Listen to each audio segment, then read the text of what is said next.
So my name's Jeff Aston. My business is Tractorless Vineyard. We're a contract winemaking business originally that diverted into our own label, and so we're developing our own sustainable label now. The core of our business is contract work, and one of the side projects which is very quickly expanding, becoming the main part of our business, is our own Tractorless Vineyard label, a little sustainable label. Most of our customers on the contract side of the business are local growers. We're kind of like a co-op, I guess. As for our actual wine label, the Tractorless label, our customers are anyone over 18 that walks in the door and likes a bit of wine. It sort of started as a bit of a side project, and it has just grown ridiculously quickly, so managing that growth has been a big challenge. I remember just having pages and pages of like information all over the place. I could be in vineyards, I could be in multiple wineries, and if I didn't have some system I could log on to, you know, I couldn't answer questions until I got back to the office. I could get out the paperwork, go through it, you know. It was just an absolute nightmare. When we went digital, I guess the immediate benefits were time saving was definitely up there.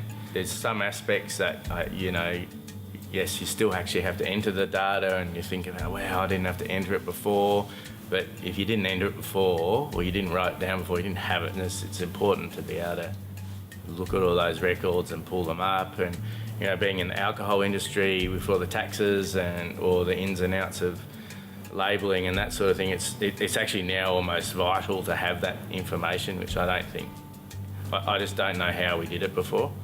You know, VinTrace now, which is the winemaking system, I can look at anything. You know, I can pull out a code and I can tell you where the grape's from. I can tell you every single tank it's touched, everything we've ever done to it. And when that ends up in bottle and 20 years down the track, someone goes, oh, what do we do in that one? We can look at the bottle lock codes and pull up all that history. It just is there all the time.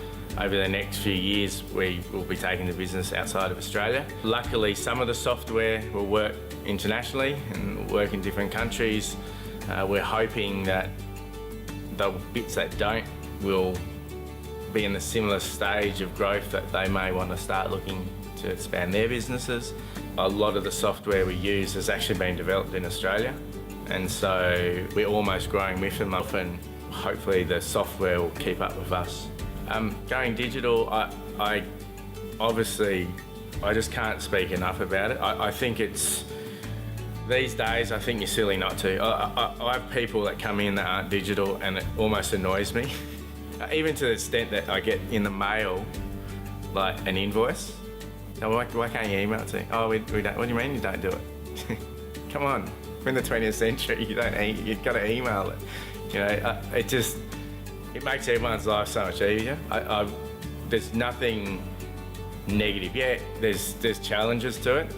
But there's challenges to not going digital, and if you can get your head around it and you can get across that line and find systems that work for you, I don't see how you can't be saving time. I don't see how you can't be saving money.